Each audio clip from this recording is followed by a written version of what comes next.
Hello students, welcome to online class. Today we shall discuss the second part of chapter 7. बच्चों हमने इससे पहली video में chapter 7 start किया था, जिस चैप्टर का नाम था झलकारी बाई। यानी झलकारी बाई एक ऐसी वीरांगना थी, एक ऐसी बहादुर स्त्री थी जिसने अंग्रेजों के खिलाफ लड़ाइयाँ लड़ी। उसने लक्ष्मी बाई, जो रानी लक्ष्मी बाई थी, उसका साथ दिया। लक्ष्मी बाई की एक तरह से वो सहेली की तरह थी। तो किस तरह से अंग्रेजों से वो लड़ी, इसके बारे में हमने पढ़ा। तो आज हम इसका सेकंड पार्ट स्टार्ट कर रहे हैं इन मार्च से, ठीक है। तो now let's start the chapter. सही बच्चे अपनी बुक में भी ध्यान देंगे, साथ साथ अपनी बुक को भी साथ साथ पढ़ेंगे और ध्यान से सुनेंगे।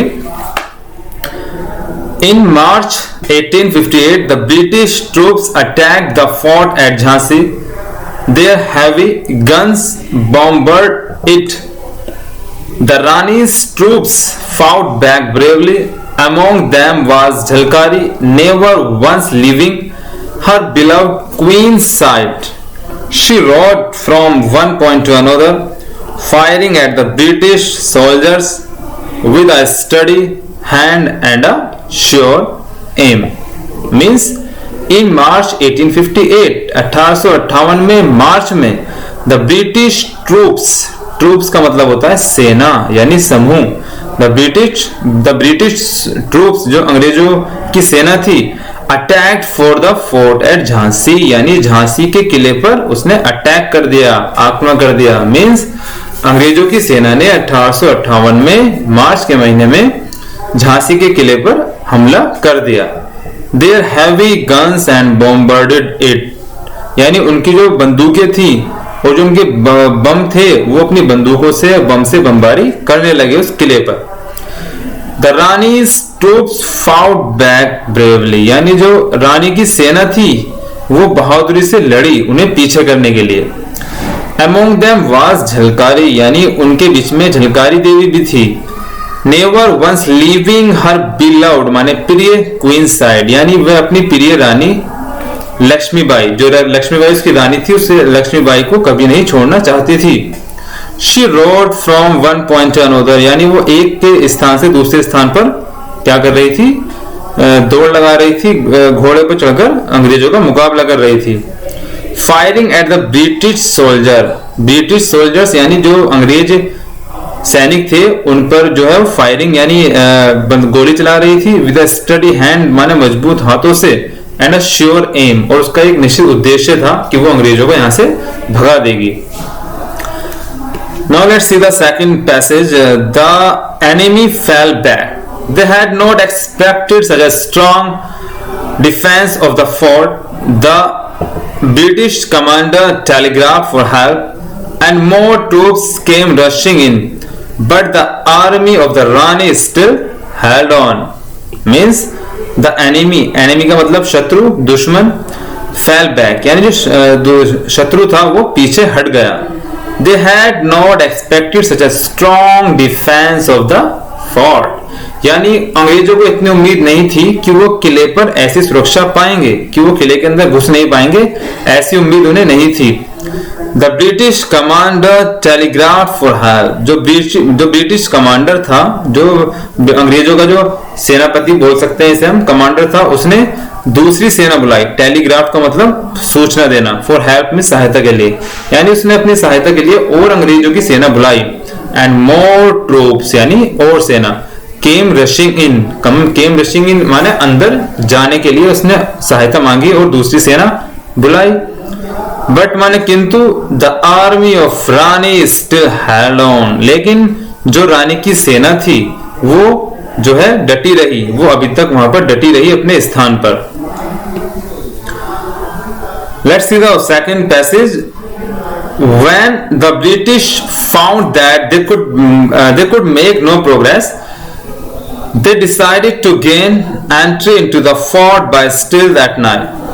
They bribed a man named Dulaji Thakur, a gunner, who was in charge of the south gate of the fort. Means when माने जब the British found that they could not make no progress, जब अंग्रेजों ने found miss पाया कि उन्हें कोई सफलता नहीं मिल रही, प्रोग्रेस माने कोई सफलता नहीं मिल सकी, दे डिसाइडेड, उन्होंने निश्चय किया, डिसाइड में निश्चय करना, टू गेन एंट्री, प्रवेश करने के लिए, into the fort by steel at night, यानी रात को चुपके से घुसने का उन्होंने क्या क्या इरादा किया। जब उन्हें लगा कि ये तो सेना, जो रानी की सेना है, ये बहुत मजबूत है, ये हमें अंदर नहीं जाने देने की, तो अंग्रेजों ने सोचा कि हम रात के समय चुपके से इस किले में जाएंगे। दे ब्रीफ्ड अ मैन, ब्रीफ का मतलब होता है रिश्वत देना। दे ब्रीफ्ड अ मैन, उन्होंने एक आदमी को रिश्वत दी, यानी उसे पैसे दिए। A man name Dulaji Thakur, इसका नाम दुलाजी ठाकुर था। दुलाजी ठाकुर कौन था? दुलाजी ठाकुर जो है उस किले का क्या था, एक रक्षक था, उसे तैनात किया गया था, एक पिछले गेट पर उसे तैनात किया गया था। आ गनर, जो एक गनर था, उसके पास बंदूक भी थी। Who was in charge of the south gate of the fort, यानी जो किला था, किले के दक्षिण के गेट पर उसे तैनात किया गया था। किसके लिए तैनात किया गया था? अंग्रेजों को भगाने के लिए। लेकिन उसने क्या करा? अंग्रेजों से रिश्वत ले ली, पैसे खा लिए, धोखा दे दिया रानी को। Let's see the next paragraph.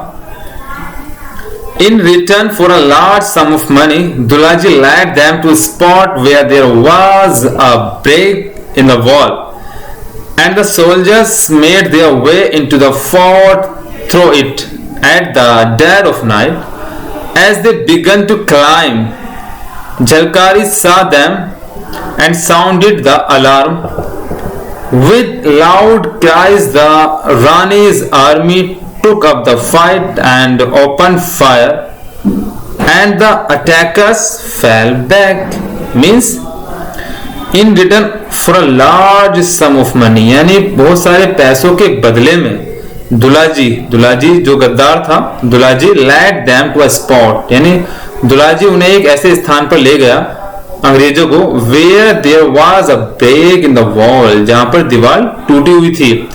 And the soldiers में सैनिक made their way into the fort through it, और जो सैनिक थे वो इस दीवार से अंदर जा सकते थे। through माने द्वारा जाना।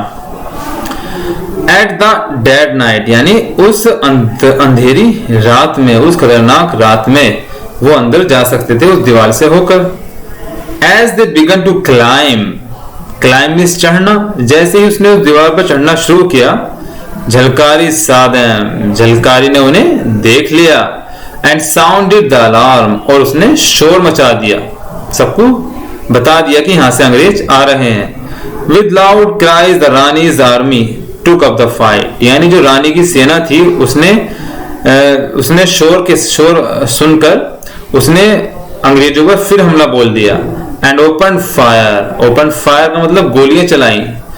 And the attackers fell back, और जो अटैकर्स थे, जो हमला करने वाले थे, वो फिर वापस हो गए।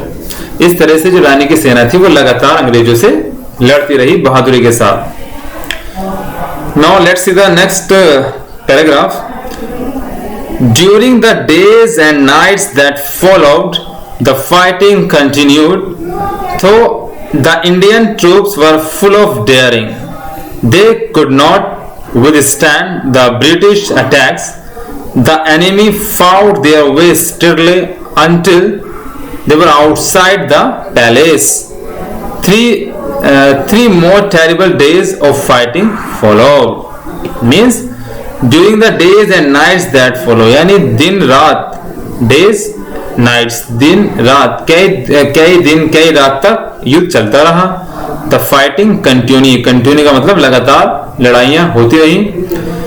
तो द इंडियन ट्रूप्स, हालांकि जो भारतीय सेना थी, वर फुल ऑफ डेयरिंग, यानी उसमें पूरा साहस था, किंतु दे कुड नॉट विदस्टैंड का मतलब सामना करना, द ब्रिटिश अटैक्स, लेकिन वो अधिक समय तक ब्रिटिश का जो हमला हो रहा था उसका सामना नहीं कर सकते थे, क्योंकि ब्रिटिश लोग बहुत सारे थे और जो आर्मी सेना थी वो गिनी चुनी थी, कम थी। द एनिमी फाउट मींस लड़ना, देयर वे स्टीडली, यानी जो शत्रु था वो लगातार जो है ताकत के साथ लड़ रहा था। अंटिल, जब तक देवर आउटसाइड द पैलेस, जब तक वो महल से बाहर ना आ जाए, यानी वो उन्हें महल से बाहर निकालना चाहते थे, रानी की सेना को। 3 more terrible days of fighting followed, यानी 3 दिन और खतरनाक यह युद्ध चलता रहा। Now the queen's advisors begged her to go out of the fort to a safe place. Though reluctant at first, Lakshmi Bai agreed in the end. Dressed in armor and carrying a dagger and 2 revolvers, she rode unrecognized through the enemy lines down the hillside and out of one of the gates. Means now miss अब the queen's adviser का मतलब जो रानी के सलाहकार थे, जो उसे सलाह देते थे, जो उसके मंत्री थे। बेग्ड हर, उन्होंने उससे प्रार्थना की रानी से, to go out for the fort to a safe place, यानी किले से बाहर किसी सुरक्षित स्थान पर जाने के लिए उन्होंने सलाह दी। किन्होंने दी? जो उसके सलाहकार थे रानी लक्ष्मीबाई की। उन्होंने कहा कि रानी यहाँ बहुत खतरा है, आप यहाँ से बाहर किसी सुरक्षित स्थान पर चले जाएं। तो हालांकि रिलक्टेंट एट फर्स्ट, रिलक्टेंट का मतलब होता है अनिच्छा, यानी रानी की इच्छा बिल्कुल नहीं थी। शुरू में रानी की इच्छा नहीं थी कि मैं यहाँ से नहीं जाऊंगी। Lakshmibai agreed in the end, लेकिन जो लक्ष्मीबाई थी वो लास्ट में आके सहमत हो गई कि चलो ठीक है, मैं किसी सुरक्षित स्थान पर जाती हूँ। ड्रेस्ड इन आर्मर, ड्रेस्ड माने उसने अपना कवच पहना। आर्मर का मतलब होता है कवच, सुरक्षा कवच। उसने अपने जो लड़ाई में ड्रेस पहनते हैं उस ड्रेस को पहना। एंड क्राइंग अ डैगर, उसने अपना खंजर लिया। डैगर मींस खंजर होता है, यानी एक तरह से कटार होती है। एंड 2 रिवॉल्वर्स, 2 बंदूकें ली। She rode unrecognised through the enemy lines, और वो जो शत्रु की लाइन थी उन शत्रुओं के बीच से होती हुई अपने घोड़े पर बाहर निकल गई। Down the hill side, hill side का मतलब पहाड़ी की दिशा में गई, पहाड़ी की तरफ गई। And out one of the gates, और जो पहाड़ी की तरफ दूसरा गेट था किले का, उस गेट से वो बाहर चली गई। तो बच्चों आज की वीडियो में हम इतना ही पढ़ते हैं। इस जितना आपने अब पढ़ा है इसे आपको रिवाइज करना है। इसके वर्ड्स मीनिंग जो भारी भारी है उन्हें याद करना है। जितने आप रीडिंग करेंगे, जितनी बार आप इतने पढ़ेंगे उतना ही आपकी इंग्लिश अच्छी होगी। इसलिए रीडिंग सबको करनी है, और रीडिंग का तरीका क्या है, बोल बोल कर रीडिंग करना। ठीक है, तो आज की वीडियो में इतना रखते हैं। That's all and thank you.